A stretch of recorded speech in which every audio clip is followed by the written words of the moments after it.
Bien, donc cette séance sera consacrée à l'étude des suites géométriques. Alors tout d'abord, je me donne n0 qui appartiennent à n, et puis comme d'habitude, i c'est l'ensemble des entiers n supérieur ou égal à n0 avec n appartenant à n. Et je prends deux réels, a appartient à R étoile, et puis Q qui appartiennent à R étoile. Donc, une suite U est géométrique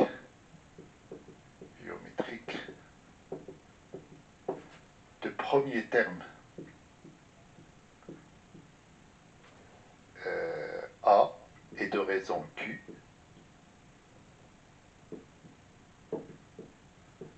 si, alors deux conditions, donc comme le premier terme de la suite c'est UN0, et bien j'aurai tout simplement UN0 est égal à A. Et puis, quel que soit n appartenant à I, et bien UN plus 1 égale à Q fois UN. Donc, pour une suite géométrique, chaque fois que je veux obtenir un nouveau terme de la suite, je prends le terme précédent et je le multiplie par la raison Q. Et bien sûr, cette raison doit être différente de 0. Alors, comme exemple, je peux donner tout ce qui est évolution d'une population. Par exemple, vous avez une population d'une certaine espèce animale dans un lieu donné, et cette population à l'année n, elle est donnée par Pn. Et on suppose que l'évolution, enfin la variation de cette population, et donc une variation, ça peut être une augmentation ou une diminution, est proportionnelle à la population, proportionnelle à l'effectif de la population. Donc, le taux de variation, je peux le noter T. Donc, ça peut être une augmentation ou une diminution. Et du coup, la population l'année suivante, c'est-à-dire l'effectif de la population à l'année N plus 1, ça va être la population de l'année N plus la variation qui est subie par cette population, soit une augmentation, soit une diminution. Et donc cette variation, elle est donnée par T fois Pn. Et donc, Pn est un facteur commun, donc ça va donner 1 plus T fois Pn. Donc vous voyez d'une année à l'autre, eh l'effectif de la population est multiplié par ce terme constant qui est 1 plus T. Et donc l'évolution de cette population est décrite par une suite géométrique de premier terme, la population initiale qu'on avait au début, multipliée de raison 1 plus T, où T c'est soit le taux d'augmentation, soit le taux de diminution. Et là, le même raisonnement s'applique à tout ce qui est placement financier avec un taux donné. Donc l'évolution de votre capital d'une année à l'autre, elle est donnée aussi par ce type d'expression. Alors, maintenant, on va voir quelques propriétés d'une suite géométrique. Et donc, la première propriété concerne l'expression de UN en fonction de n de manière générale. Et puis la deuxième va concerner le calcul de la somme d'un certain nombre de termes consécutifs d'une suite géométrique. Alors, propriété. Donc, la première propriété, alors cette fois-ci, pour simplifier les choses, on va prendre n0 égale 0, c'est-à-dire que le premier terme, c'est u0, et puis une suite géométrique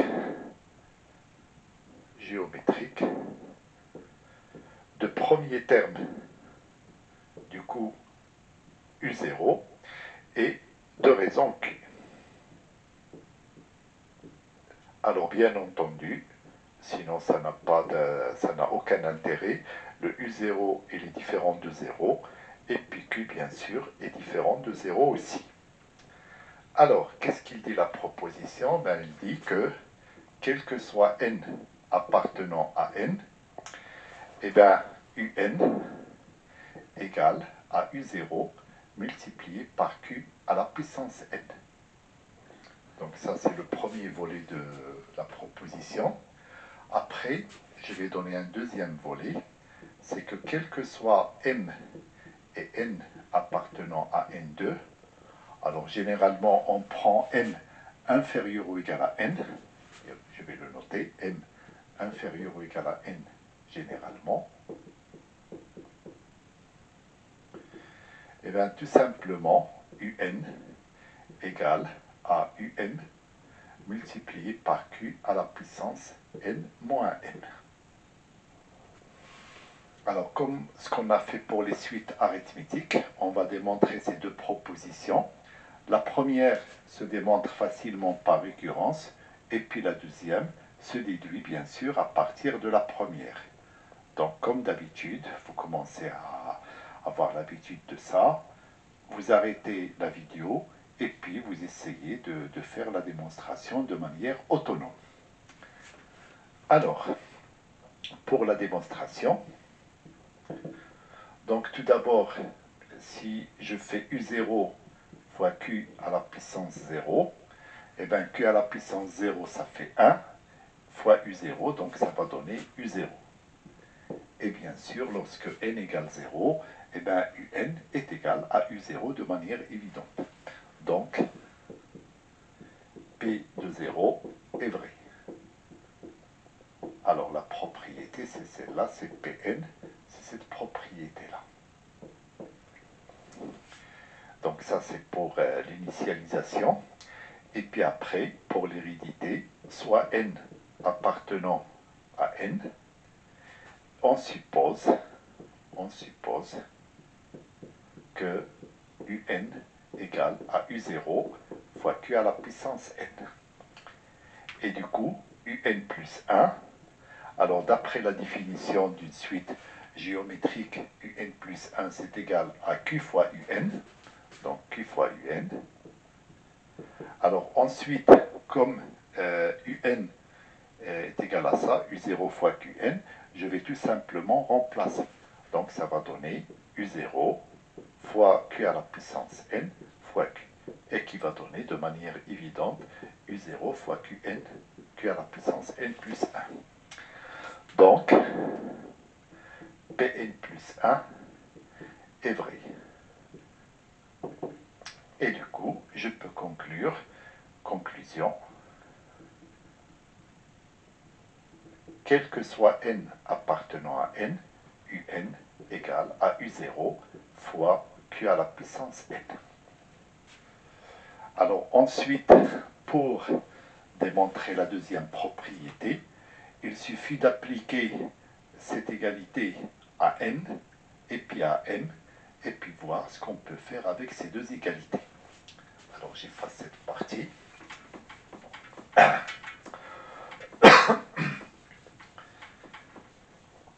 Alors, le deuxième, donc ça c'est la première partie de la démonstration.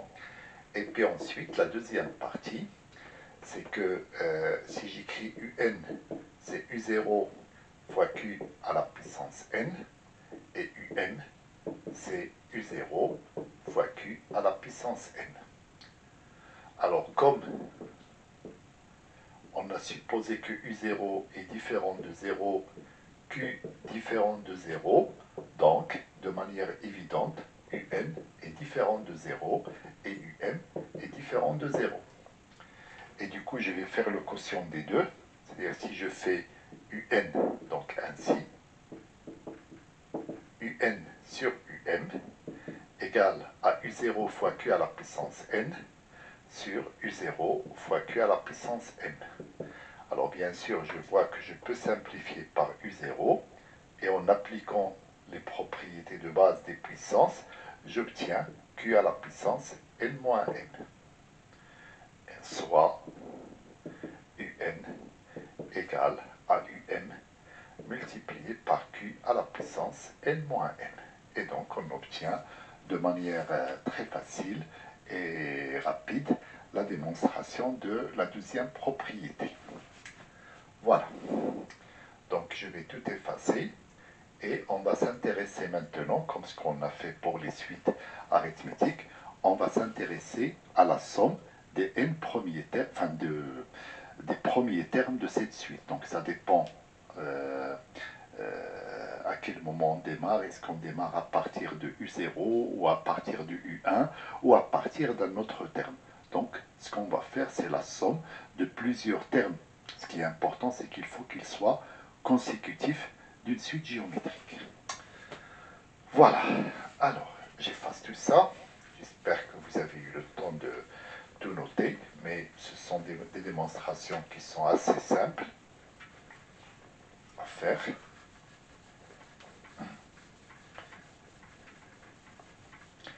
Et là, on va passer à la somme de termes consécutifs d'une suite géométrique.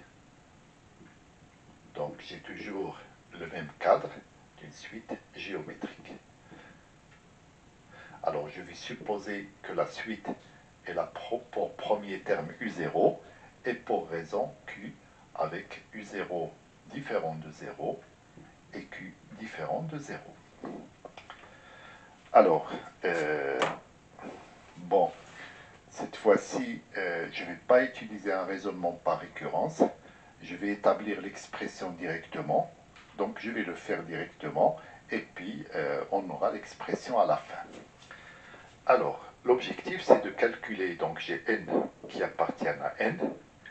Et nous, on veut calculer la somme de k égale 0 à n de uk. Donc, ce que vous faites, vous arrêtez la vidéo et puis vous essayez de tout simplement remplacer UK par son expression, comme c'est une suite géométrique. Donc on a l'expression du UK en fonction de K. Et puis en travaillant sur la somme, ben, vous allez obtenir rapidement l'expression de cette somme uniquement en fonction de N et de Q et de U0. Voilà, donc je vous laisse le faire. Et puis après, vous revenez vers moi pour la correction. Alors, donc, ça fait la somme de k égale 0 à n. Et bien, uk, c'est u0 fois q à la puissance k. Le u0 ne dépend pas de k, donc je peux le sortir de la somme. Donc ça va donner u0 multiplié par la somme de k égale 0 à n de q à la puissance k. Et là, et bien justement, c'est une somme qu'on connaît bien, sur laquelle on a déjà travaillé, et puis bien sûr, ça fait partie maintenant de vos connaissances de base. On a vu que cette somme, la valeur de cette somme, va dépendre de la valeur de Q. Et rappelez-vous, il y avait deux cas, soit Q égale 1, et donc ça va donner une certaine expression, soit Q est différent de 1, et ça va donner une autre expression. Donc on va donner, alors cette somme, je l'appelle S indice N, et là, le premier cas, c'est Q est égal à 1, donc 1 à la puissance K, ça fait toujours 1, donc ça revient à additionner 1 à lui-même combien de fois N moins 0 plus une fois, donc ça va donner Sn égale à U0 multiplié par N plus 1. Donc ça, c'est la première expression. Maintenant, si Q est différent de 1, eh bien c'est une somme que vous connaissez bien.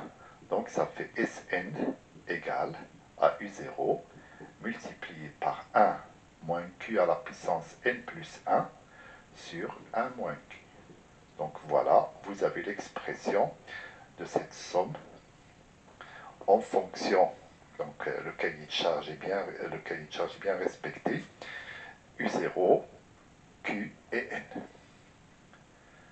Maintenant, au lieu de démarrer de 0, on va démarrer de m. C'est-à-dire, à partir de m, on va calculer la somme des termes consécutifs de la suite jusqu'au terme un. Alors, donc, je vais l'appeler SNM. Et bien, c'est la somme. Alors, bien sûr, je vais supposer que m est inférieur ou égal à n. Et puis, bien sûr, m strictement supérieur à 0. Sinon, pour 0, on a déjà le résultat. Donc, de k est égal m à n de uk. Et donc, ça va faire u0 multiplié par la somme de k égale m à n de q à la puissance k. Alors, pour calculer cette somme, on peut très bien faire comme ce que j'ai fait pour les suites arithmétiques, commencer à partir de 0 en utilisant la relation de Schall. Mais là, je vais changer la méthode pour démarrer à partir de 0. Au lieu d'utiliser la relation de Schall, je vais procéder plutôt à un changement d'indice. C'est-à-dire, pour que ça démarre ici à 0, il faut que l'indice i que je vais utiliser soit égal à k moins m. Comme ça, quand k va prendre la valeur m, ce i va prendre la valeur 0. Donc, on pose i égale à k moins m. Et comme ici, il y a k, et je dois l'exprimer en fonction de i, et bien j'en profite tout de suite pour dire que ça, c'est équivalent à k est égal à i plus m. Et donc, ainsi, cette somme qui va dépendre de n et de m, ça va être toujours u0 fois la somme. Alors, quand k est égal à m, i est égal à 0, donc ça démarre bien à partir de 0. Et quand k égale n, eh bien, le i va prendre la valeur n moins m. Donc là, maintenant, vous avez pris l'habitude avec ces changements d'indice. Et je pense et j'espère que ça ne vous pose plus aucun problème. Et là, q à la puissance, et donc il faut faire disparaître le k et le remplacer par i. Donc l'expression, ça sera i plus m. Alors, q à la puissance i plus m, c'est la même chose. Donc je le fais instantanément. C'est la même chose que q à la puissance i fois q à la puissance m. Et du coup, q à la puissance m ne dépend pas de i, donc je peux le sortir de la somme. Et donc ça va donner u0 fois q à la puissance m fois la somme de i égale 0 à n moins m de q à la puissance i. Et là, je reconnais ici u0 fois q à la puissance m, et bien là c'est tout simplement um fois, et là j'applique exactement la même formule que j'ai appliquée ici. Par contre là je suis obligé, bon je vais l'écrire dans un premier temps, puisque je suis obligé de distinguer les cas. Q à la puissance i. Alors je vais effacer de ce côté-là pour donner la conclusion.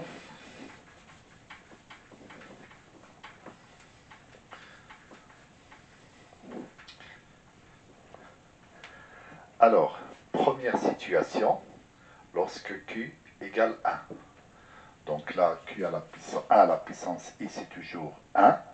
Et donc, ça revient à additionner 1 à lui-même. Combien de fois? Attention, comme je démarre de 0, ça va faire n moins m plus 1, plus une fois. Donc là, ça va donner SNM, ça va donner UM, multiplié par n moins m plus 1. Par contre, si Q est différent de 1, eh bien c'est la somme que j'ai utilisée tout à l'heure. Donc ça va donner UM multiplié par, donc là au dénominateur 1 moins Q, et au numérateur 1 moins Q à la puissance, donc c'est toujours le même nombre, c'est-à-dire le nombre de termes de la somme. Et le nombre de termes de la somme, c'est bien sûr n moins n plus 1. Donc voilà pour cette somme-là, voilà, et que vous pouvez utiliser à chaque